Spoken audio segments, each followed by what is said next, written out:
E o tema da nossa mensagem na semana passada foi: para o pecado morri e para Cristo vivi. Então, no capítulo 6, Paulo está abordando que nós éramos escravos do pecado, mas nós morremos para o pecado por causa da nossa união com Cristo e agora nós estamos vivos para Deus. E aqui no capítulo 6, Paulo fala que o que nós precisamos fazer, ele usa uma palavra dizendo: considere-se morto para o pecado.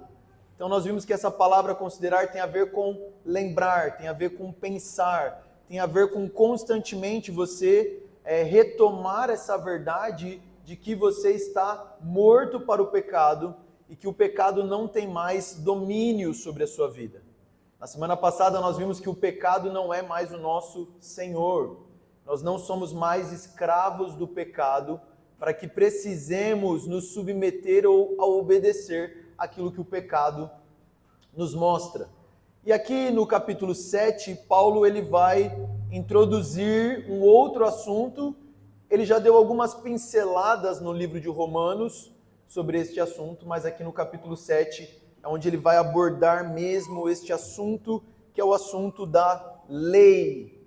Então, o tema da mensagem de hoje é a vida debaixo da lei. Amém?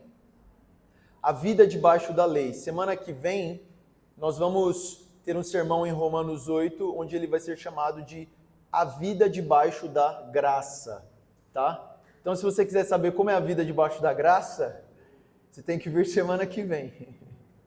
Hoje nós vamos ver a vida debaixo da lei, que é o tema aqui de Romanos 7. Vamos ler a partir do versículo 1, preste atenção na leitura. Meus irmãos, falo a vocês como a pessoas que conhecem a lei. Acaso vocês não sabem que a lei tem autoridade sobre alguém apenas enquanto ele vive? Por exemplo, pela lei, a mulher é casada, está ligada ao seu marido enquanto ele estiver vivo. Mas se o marido morrer, ela estará livre da lei do casamento. Por isso, se ela se casar com outro homem enquanto seu marido ainda estiver vivo, será considerada adúltera. Mas se o marido morrer, ela estará livre daquela lei, e mesmo que venha se casar com outro homem, não será adúltera. 4. Assim, meus irmãos, vocês também morreram para a lei, por meio do corpo de Cristo, para pertencerem a outro, aquele que ressuscitou dos mortos, a fim de que venhamos a dar fruto para Deus. Pois quando éramos controlados pela carne, as paixões pecaminosas, despertadas pela lei, atuavam em nosso corpo de forma que dávamos frutos para a morte. Mas agora morremos para aquilo que antes nos prendia. Fomos libertados da lei para que sirvamos conforme o novo modo do Espírito, e não segundo a velha forma da lei escrita. O que diremos então? A lei é pecado? De modo nenhum, de maneira que eu não saberia o que é o pecado, a não ser por meio da lei. Pois na realidade, eu não saberia o que é a cobiça, se a lei não dissesse, não cobiçarás. Mas o pecado, aproveitando a oportunidade dada pelo mandamento, produziu em mim todo tipo de desejo cobiçoso, pois sem a lei o pecado está morto. Antes eu vivia sem a lei, mas quando o mandamento veio, o pecado reviveu e eu morri. Descobriu o próprio mandamento destinado a produzir vida, na verdade produziu morte, pois o pecado, aproveitando a oportunidade dada pelo mandamento, enganou-me e por meio do mandamento me matou. 12. De fato, a lei é santa e o mandamento é santo, justo e bom. E então, o que é bom se tornou em morte para mim? De maneira nenhuma. Mas para que o pecado se mostrasse como pecado, ele produziu morte em mim por meio do que era bom, de modo que por meio do mandamento ele se mostrasse extremamente pecaminoso. 14. Sabemos que a lei é espiritual, e eu, contudo, não o sou, pois fui vendido como escravo ao pecado. Não entendo o que faço, pois não faço o que desejo, mas o que odeio. E se faço o que não desejo, admito que a lei é boa.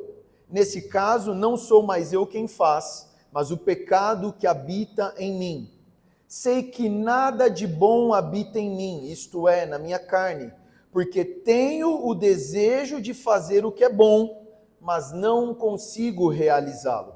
Pois o que faço não é o bem que desejo, mas o mal que não quero fazer, este eu continuo fazendo. Ora, se faço o que não quero, já não sou eu quem o faz, mas o pecado que habita em mim. Assim, encontro esta lei que atua em mim. Quando quero fazer o bem, o mal está junto a mim. No íntimo do meu ser, tenho prazer na lei de Deus, mas vejo outra lei atuando nos membros do meu corpo, guerreando contra a lei da minha mente, tornando-me prisioneiro da lei do pecado que atua em meus membros. 24. Miserável homem que sou. Quem me libertará do corpo sujeito a esta morte? Graças a Deus por Jesus Cristo nosso Senhor. De modo que com a mente eu próprio sou escravo da lei de Deus, mas com a carne da lei do pecado. Essa é a palavra do Senhor. Vamos orar? Feche seus olhos. Senhor, nós estamos diante da Tua santa palavra, Senhor. Nós estamos diante da Tua santa, justa e boa palavra, Senhor. Por isso nós pedimos o temor, a reverência e a alegria necessária de estarmos diante de Ti. Pedimos revelação da Tua palavra, revelação deste assunto da lei do Senhor, como devemos lidar com a Tua lei, Senhor, como devemos viver essa vida de luta contra o pecado, essa busca pela santidade, Senhor. Nós precisamos tanto de revelação dessas verdades. Então nós pedimos, ajuda-nos nessa manhã, me ajuda em como falar, libera a Tua graça e a Tua unção sobre mim, ajuda também os meus irmãos como ouvir, Senhor. É o que nós te pedimos em nome de Jesus. Amém. Bom, dentro desse tema hoje, a vida debaixo da lei, nós vamos tratar aqui sobre 3 pontos retirados desse texto. O primeiro ponto vai ser mortos para a lei. Nós vamos entender o que Paulo está querendo dizer com isso, que nós morremos para a lei. Este é o primeiro ponto. O segundo, nós vamos ver que nós somos confrontados pela lei. Nós estamos mortos para a lei, mas nós somos confrontados pela lei. E o terceiro ponto, nós vamos ver a atuação da lei. Mortos, confrontados e a atuação da lei.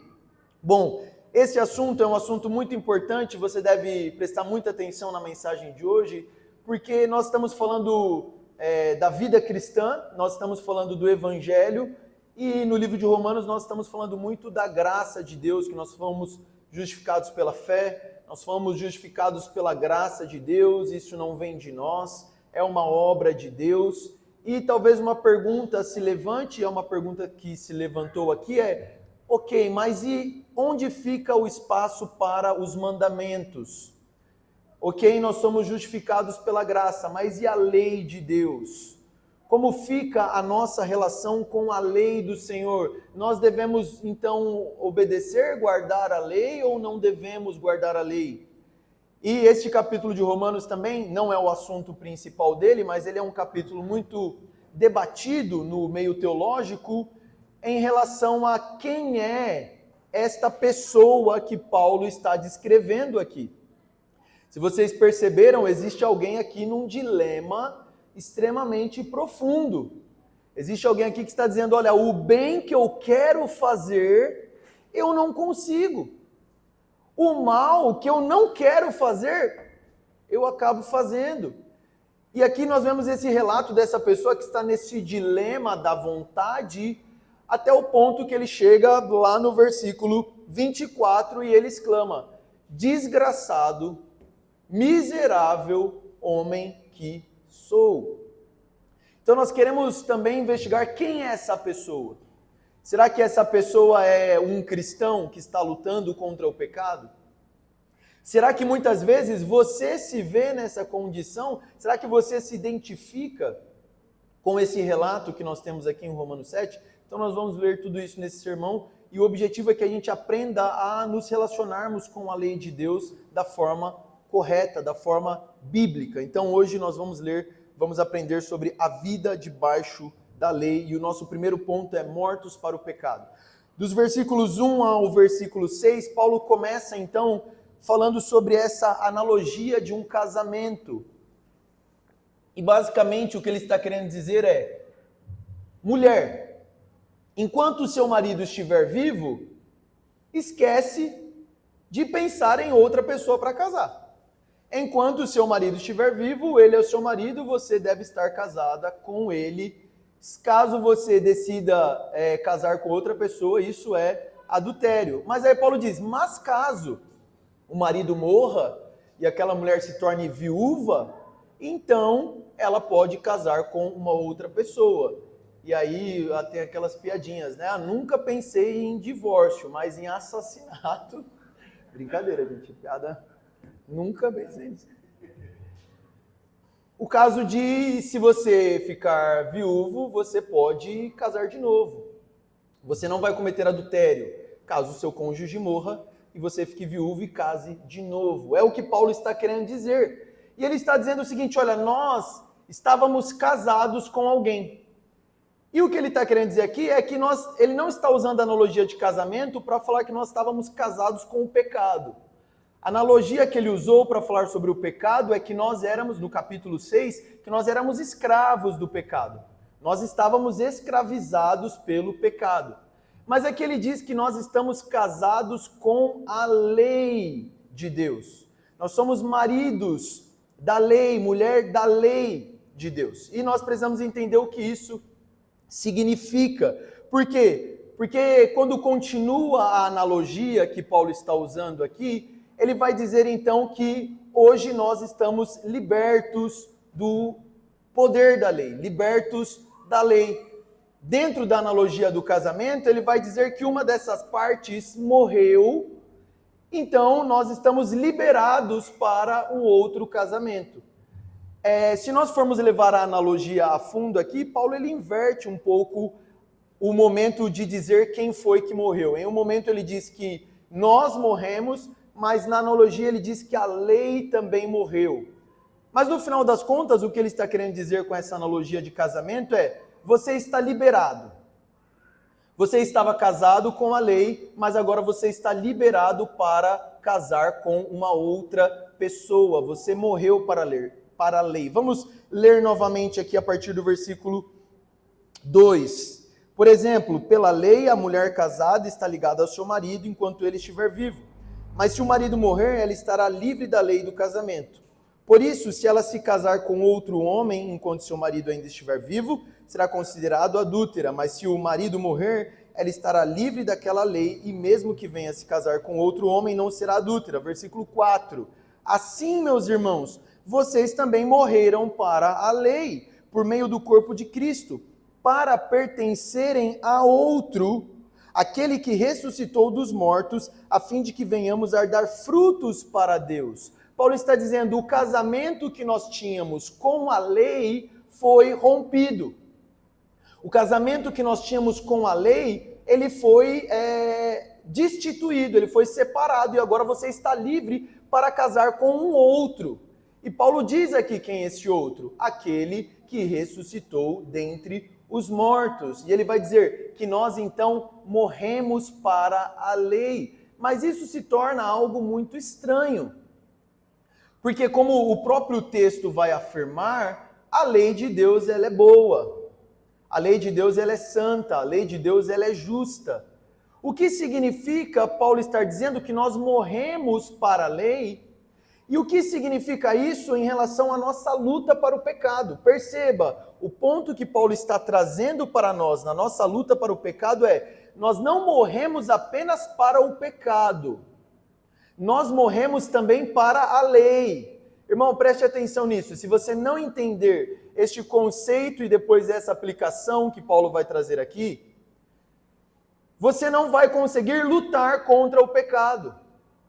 Porque isso é uma verdade do Evangelho, mortos para o pecado, em Romanos 6. Mas agora ele está trazendo um outro pensamento. Nós não morremos apenas para o pecado, mas nós morremos também para a lei. O que nós precisamos investigar é o que morrer para a lei tem a ver com a nossa luta contra o pecado. Por que nós sabermos que morremos para a lei irá nos ajudar a quebrar o poder do pecado na nossa vida? E Paulo ele já falou um pouco sobre isso em outros capítulos. Olha aí no versículo 14 de Romanos 6. Ele diz isso, mas ele não aprofunda. Versículo 14 de Romanos 6, ele diz: pois o pecado não os dominará, porque vocês não estão debaixo da lei, mas debaixo da graça. Você percebe o que Paulo está dizendo? Olha, o pecado não vai dominar vocês, por quê? Ele não fala porque vocês não estão debaixo do pecado. Ele diz, o pecado não vai dominar vocês porque vocês não estão debaixo da lei, mas vocês estão debaixo da graça. Agora o que nós precisamos entender, que existe muita confusão, é o que significa e não estar mais debaixo da lei. Porque isso já confundiu muitas pessoas. Existem heresias, ensinos doutrinários equivocados que vão dizer que hoje o cristão não precisa mais guardar nenhum tipo de lei, nenhum tipo de mandamento. Olha, não estamos debaixo da lei, então pega os 10 mandamentos e rasga. Será que é isso que Paulo está querendo dizer com não estamos debaixo da lei, morremos para a lei? Será que nós não devemos nada para a lei? E o primeiro aspecto do que significa morrer para a lei, não estarmos debaixo da lei, é esse. Nós fomos libertos da condenação da lei. Este é o primeiro significado de não estar debaixo da lei. Você, se está em Cristo Jesus, foi livre da condenação da lei. E é isso que ele vai abordar em Romanos 8. Romanos 8 é um texto que todo mundo gosta. Portanto, se alguém está em Cristo, não há mais condenação. Não há mais condenação para aqueles que estão em Cristo Jesus. Não estar debaixo da lei significa que a condenação que a lei exigia para os pecadores não é mais válida para você. Se você estiver debaixo da lei, você vai estar também debaixo da condenação da lei. Por quê? Porque você não cumpriu a lei. Você pecou. O pecado, como João define, é a transgressão da lei. Você transgrediu a lei, logo, o que você merece como condenação? A morte. É o que ele termina Romanos 6 dizendo, o salário do pecado é a morte. Não estarmos mais debaixo da lei, o primeiro significado é, nós não estamos debaixo da condenação da lei. Nós não estamos debaixo da exigência da lei, porque nós não somos mais casados com a lei. A lei que nos condena, porque ela é santa e nós não, ela não nos condena mais, porque não estamos debaixo da lei. Essa é o primeiro significado de não estar debaixo da lei.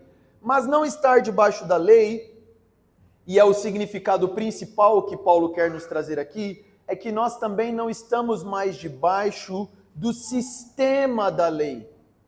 Nós não estamos mais debaixo da jurisdição da lei. Nós não estamos mais debaixo de um sistema de salvação que vem por meio da lei.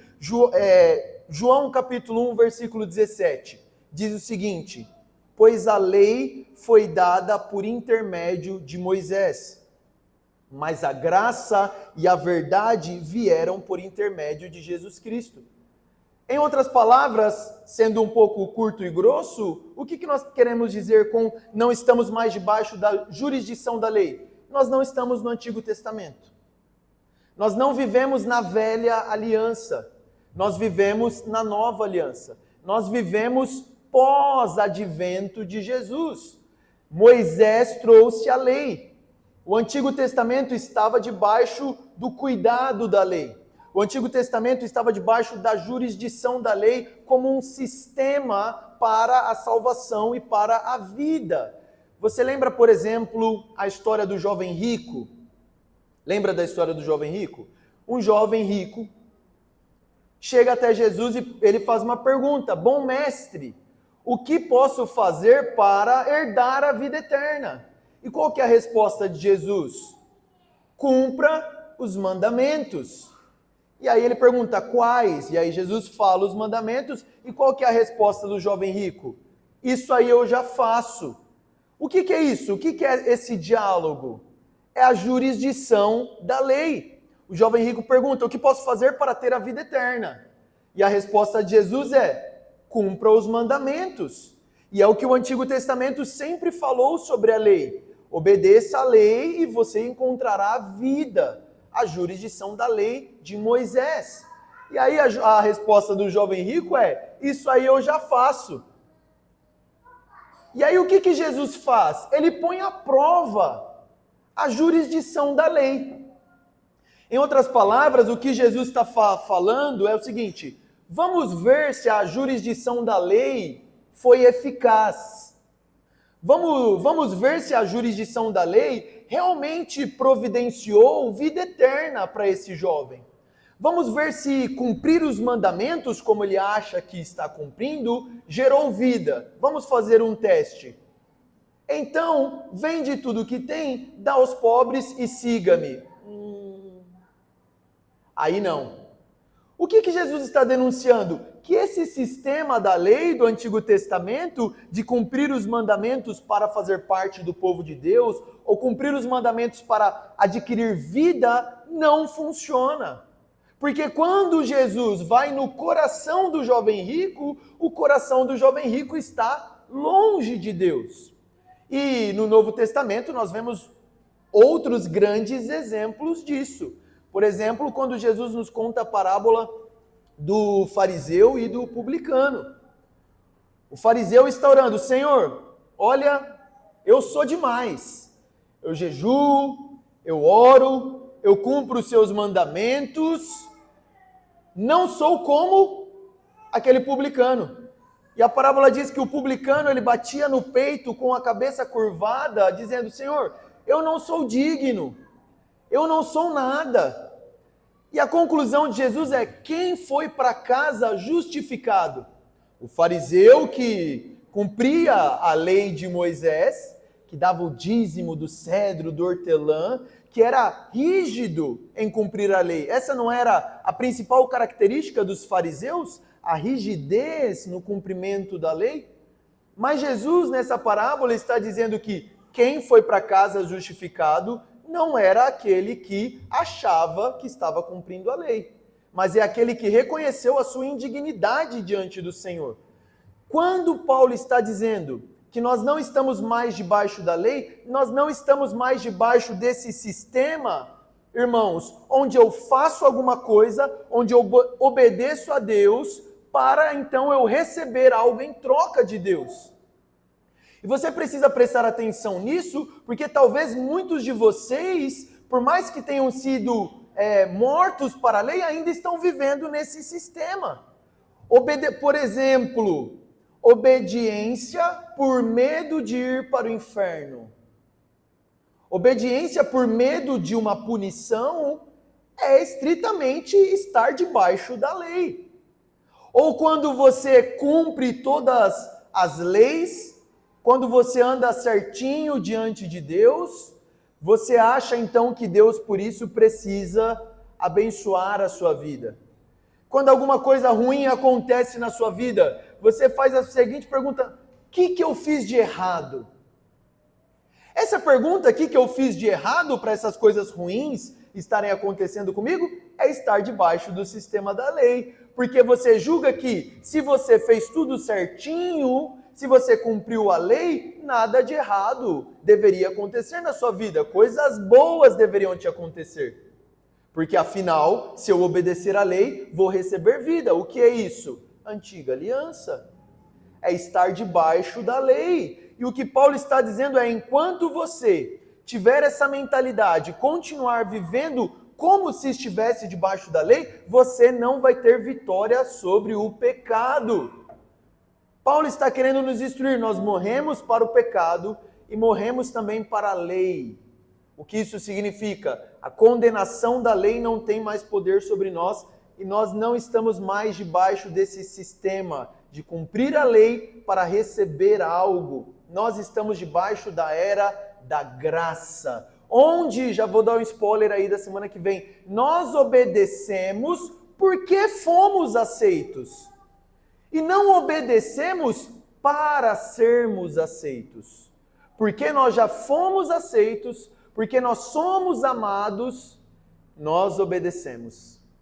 Nós obedecemos porque casamos com Cristo, como a parábola de Paulo vai dizer.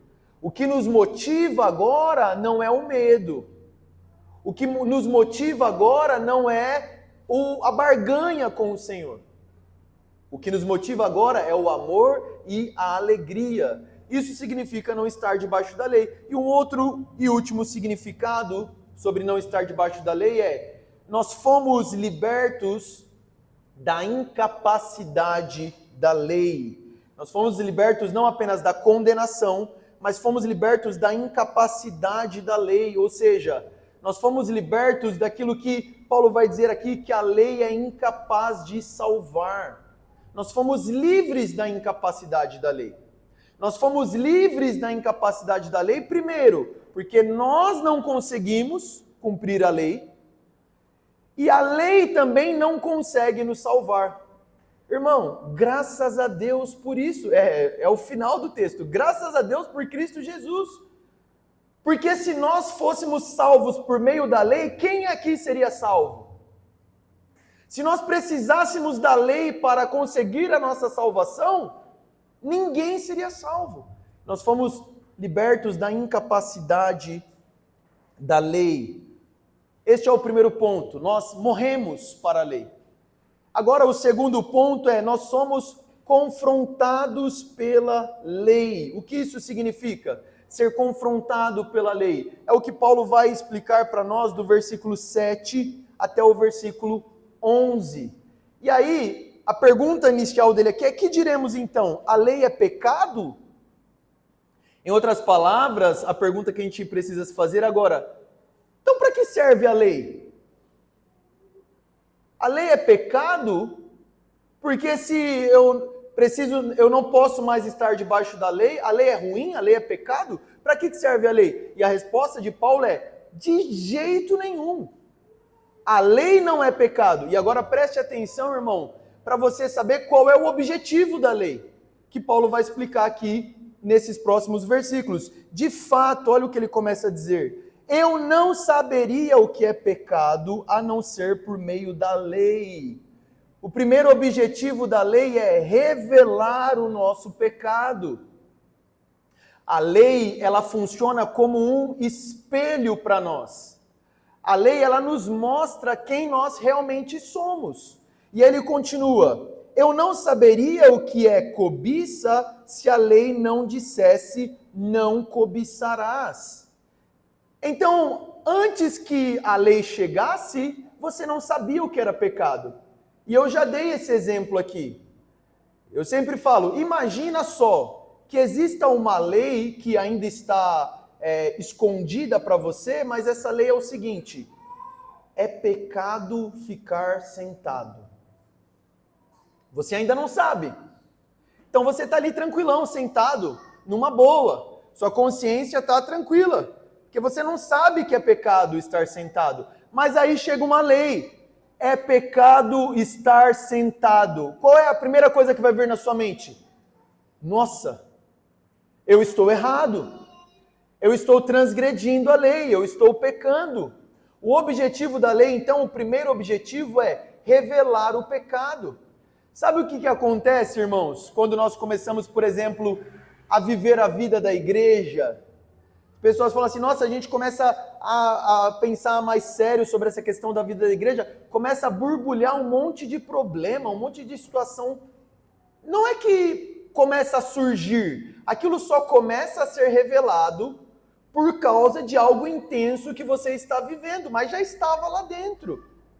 A cobiça, quando Paulo diz aqui, ela não surgiu no coração a partir do momento que a lei diz não cobiçarás. Ela já estava ali. O que a lei fez? Despertou o pecado no interior. E esse é o primeiro objetivo da lei, revelar o pecado. Mas aqui Paulo vai dizer que a lei, ela não apenas revela o pecado como um espelho, mas ela intensifica o pecado. Ela torna o pecado pior.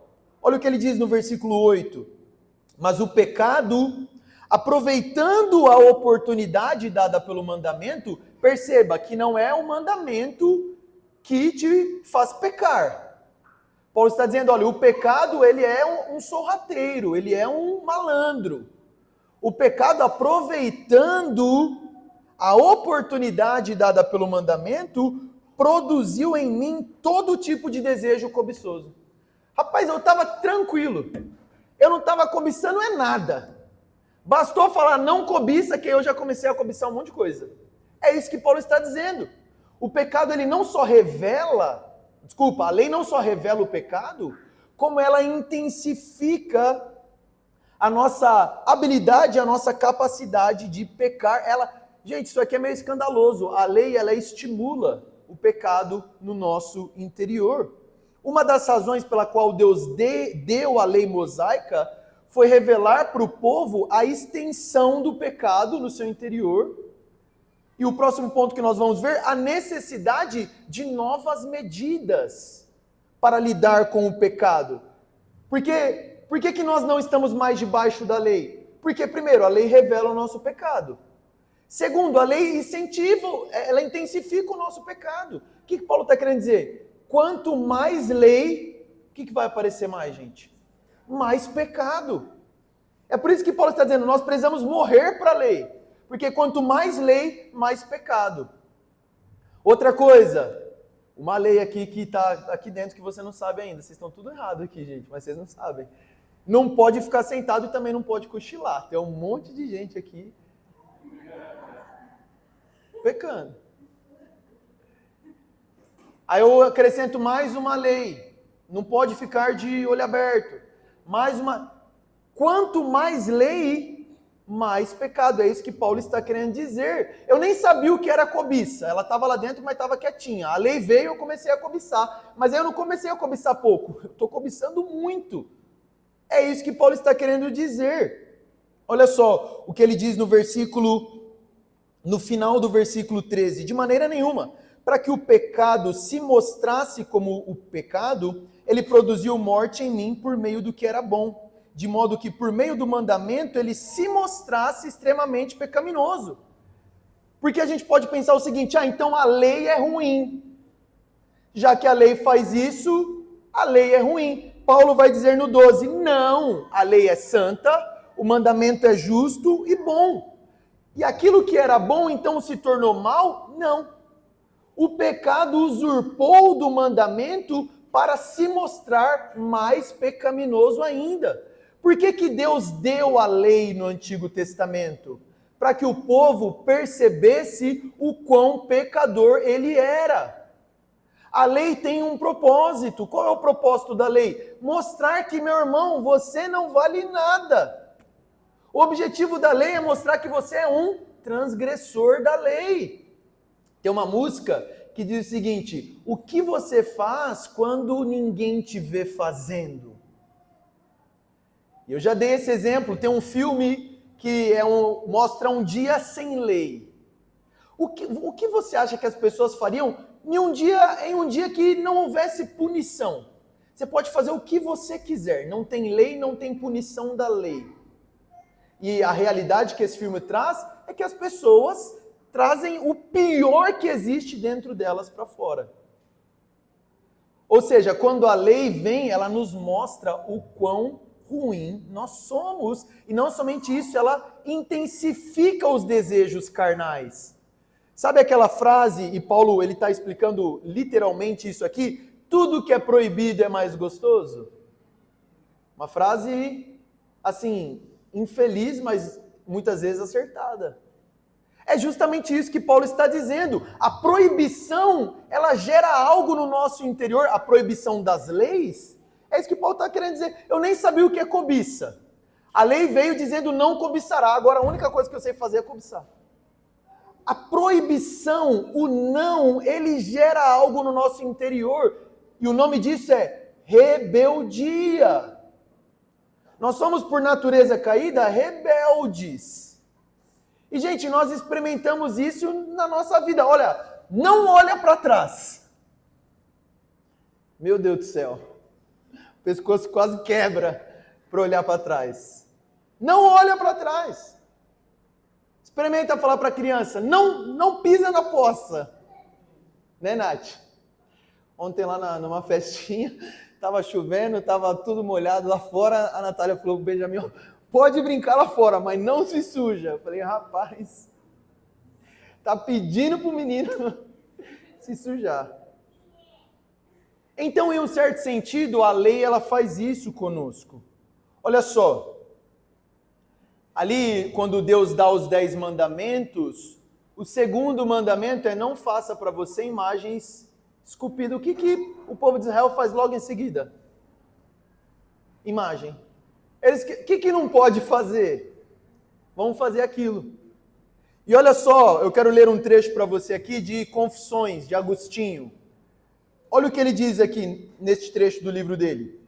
Ele diz uma experiência dele, ele fala o seguinte, perto de nossa vinha havia uma pereira, de peira carregada.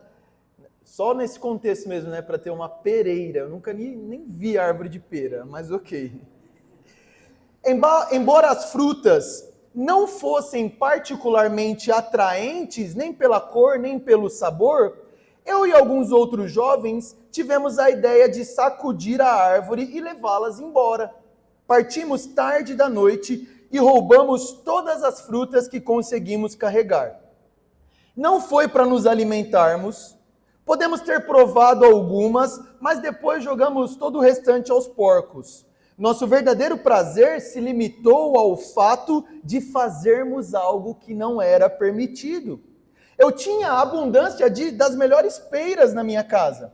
Só peguei aquelas a fim de me tornar um ladrão. Depois de pegá-las, eu joguei tudo fora. E tudo que provei delas foi a minha própria iniquidade, da qual desfrutei muito. Você percebe que no coração do ser humano existe o desejo por aquilo que é proibido? Desde o Éden isso, né? Não coma. Que vontade de comer. Eu vi um vídeo essa semana, gente, e isso é cada vez mais real na vida do ser humano. Era uma família que foi num restaurante, e você sabe que na maioria dos restaurantes, quando é aniversário de alguém, eles dão uma sobremesa. A família simplesmente fingiu que era aniversário da filha. E começaram ali a cantar parabéns para a filha e eles ganharam 50% de desconto em uma torta. Mas era mentira. E a filha ali toda constrangida, os pais fingindo que era aniversário dela só para tirar vantagem. E parece que brasileiro tem um quê a mais, né? O que é o jeitinho brasileiro? É alguma coisa que é proibida que eu quero burlar. É alguma coisa que eu não posso fazer, mas eu quero fazer. Talvez se fosse permitido, como as frutas aqui de Agostinho que ele tinha em casa, ele não... O que ele quer? Eu quero o prazer da ilegalidade. É o coração batendo mais rápido quando você está fazendo alguma coisa ilegal. Estou andando sem cinto. Para alguns é isso, né? Estou andando sem cinto. Que emoção. Existe no ser humano caído essa vileza, este prazer naquilo que é ilegal. Eu quero uma lei para que eu possa quebrar. Experimenta falar não para algumas pessoas aí para você ver como ela vai reagir. E Agostinho ele completa dizendo o seguinte: de um modo perverso, todos os homens imitam a ti, ó Deus. Isso os coloca mais longe de ti. O que foi que eu amei naquele roubo? De que maneira inepta e maldosa eu imitei o Senhor? Considerei agradável infringir a tua lei e sair impune, produzindo assim uma sombra obscura da onipotência. O que Agostinho queria ao roubar aquelas frutas sem ser punido? Ser onipotente. O que Agostinho queria ao infringir a lei? Ser Deus. Quem vai me dizer não? Proibido roubar as frutas? Ninguém me proíbe de nada. O que é isso? É a vontade de querer ser Deus. Tim Keller, sobre Agostinho, conclui o seguinte: Temos um desejo profundo de estar no comando do mundo. Temos um desejo profundo de estar no comando das nossas próprias vidas. Queremos ser soberanos. E cada lei que Deus estabelece viola a nossa soberania absoluta. O que nós estamos querendo dizer, no final das contas, é: quem Deus pensa que é para dizer não para mim? Não, aqui a gente funciona dessa forma, mas eu não quero. O que você está dizendo? Você quer ser senhor sobre a sua própria vida. A lei de Deus nos lembra que nós não somos Deus e nos impede de sermos soberanos para que vivamos como bem entendamos. Por que as pessoas não gostam de lei? Por que as pessoas têm problema com liderança, por exemplo? Porque o líder normalmente é alguém que vai fazer o quê? Colocar regras, colocar leis. Por que as pessoas, muitas, têm problema com liderança? Porque ela tem problema com regras. Porque, na verdade, ela não quer ter ninguém que diga como ela deve viver. Ela não quer ter ninguém que diga, não faça isso, faça isso. Quem você pensa que é para falar isso para mim? Eu quero mandar no meu próprio nariz. E ele continua dizendo, em essência, o pecado é uma força que odeia toda violação à sua própria vontade. Desde o Éden, o que a serpente diz? Se comer, você será como Deus. Portanto, a essência do pecado é o desejo de brincar de ser Deus e não ter nenhuma restrição ou violação à sua soberania. Toda lei incitará em você um pecado forte com poder. Quanto mais somos expostos à lei de Deus, mais essa força pecaminosa será provocada em você para reagir. Então a lei, ela revela o pecado, mas a lei, ela instiga mais pecado ainda. Este é o objetivo da lei, mostrar o quanto você é pecador. E o outro objetivo da lei é te condenar e fazer com que você corra buscando um Salvador. Quando Moisés deu a lei para o povo de Israel, o povo de Israel respondeu da seguinte maneira: tudo o que o Senhor falar, nós faremos. Irmão, essa resposta foi uma resposta muito infeliz. Diante da lei de Deus, a resposta do povo deveria ser: não, a gente não vai conseguir cumprir isso não.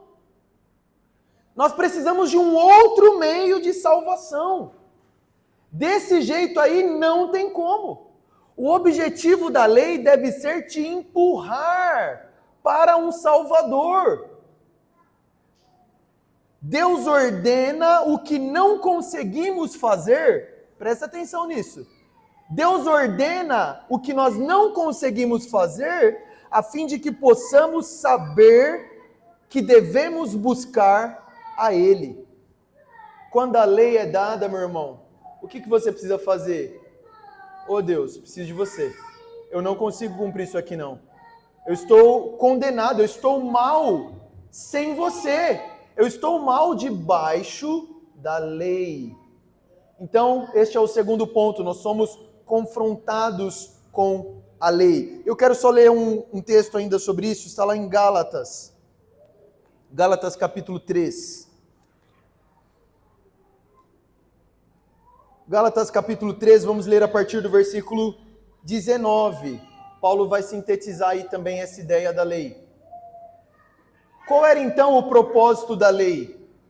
Ela foi acrescentada por causa das transgressões, até que viesse o descendente a quem se referia a promessa, e foi promulgada por meio de anjos pela mão de um mediador. Contudo, o mediador representa mais de um.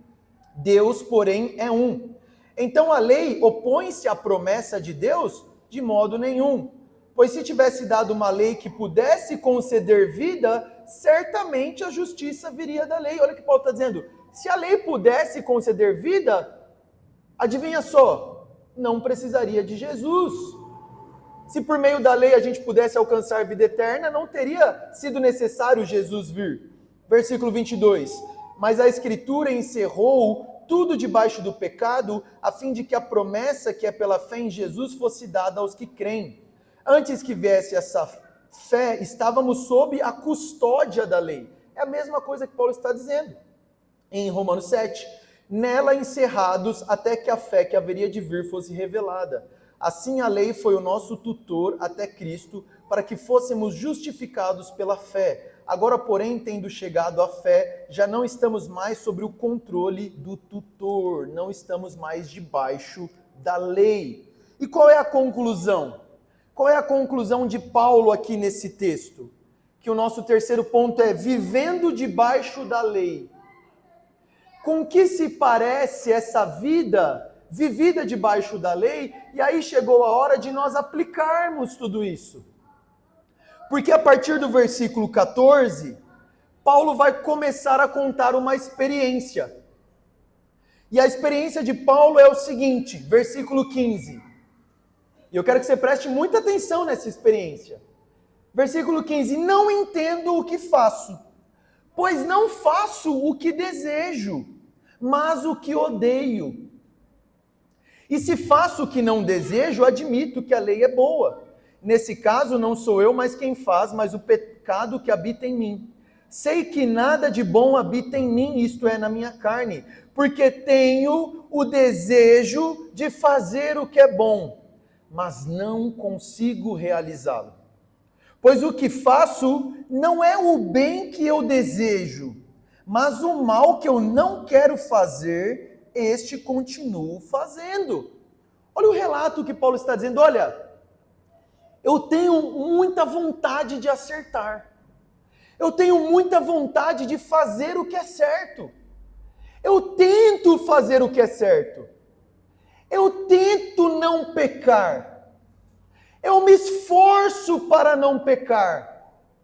Eu me esforço para não cair novamente naquele mesmo pecado. Nossa, eu me esforço para não ter inveja. Eu me esforço para não ter preguiça. Eu me esforço para não cobiçar. Eu me esforço para não mentir.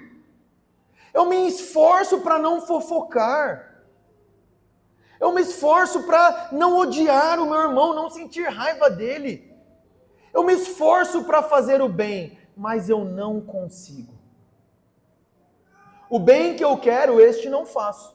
E aí o mal que eu não queria fazer, eu não queria odiar o irmão. Eu não queria, mas eu odiei. Eu não queria cobiçar, eu lutei com os meus olhos para não olhar, para não... Cobicei. Eu não queria fofocar, eu vi todo mundo ali fofocando, eu me segurei na cadeira do trabalho para não me juntar ali aos fofoqueiros, mas eu não consegui, eu fui lá e fofoquei junto. O bem que eu quero, eu não consigo. Aí o mal que eu não quero, e aí depois que eu faço eu fico mal ainda. O mal que eu não quero fazer, no final das contas, é isso que eu faço. Não queria fazer o mal, mas é o que eu faço. E a conclusão de Paulo aqui é: miserável homem que sou. Gente, eu não aguento mais, é o que Paulo está dizendo. Eu não aguento mais essa vida. Desgraçado homem que sou. E ele pergunta: quem me livrará do corpo desta morte? Quem vai me libertar dessa agonia de tentar fazer aquilo que é bom e não conseguir? De querer o bom, mas só fazer o que é errado? Agora, a questão é, será que essa é a sua experiência, meu irmão? Porque a conclusão que algumas pessoas vão chegar aqui é que Paulo está falando da luta de um cristão contra o pecado. E por que alguns vão chegar nessa conclusão? Porque muitas das vezes é a nossa experiência. Sejamos sinceros, muitas das vezes essa é a nossa experiência. Então, se essa é a nossa experiência, Paulo só pode estar falando da experiência de um cristão lutando contra o pecado. Mas não, meu irmão. Paulo aqui não está descrevendo a experiência de um cristão lutando contra o pecado. Preste atenção nisso. Essa experiência que nós acabamos de descrever aqui não é a experiência normal de um cristão regenerado. Porque olha as palavras que Paulo usa no versículo 14. Eu fui vendido como escravo do pecado. E o que nós aprendemos na semana passada em Romanos capítulo 6? Você não é mais escravo do pecado. Essa vida que Paulo está descrevendo é a vida de alguém que é escravo do pecado e que está vivendo debaixo do domínio da lei. Então a questão é a seguinte: por que muitas vezes essa é a nossa experiência? Porque você ainda está vivendo debaixo do domínio da lei. Você ainda está vivendo debaixo da jurisdição da lei. E o que é isso? Aí você precisa lembrar do que eu iniciei falando. É viver achando que as suas condutas vão te levar para algum lugar. Vão te dar algo. No final das contas, viver debaixo da lei, como Paulo está descrevendo aqui, é tentar vencer o pecado pelas suas próprias forças. Você faz um esforço danado. Você não consegue fazer o bem. Sabe qual é o nome disso? Essa tentativa de vencer o pecado com as suas próprias forças, que Paulo vai falar em muitos lugares aqui no livro de Romanos, carnalidade. Tentar vencer o pecado com as suas próprias forças se chama carnalidade. E aí o que Paulo está dizendo? Quem vai me livrar disso? Quem vai me livrar dessa vida de frustração?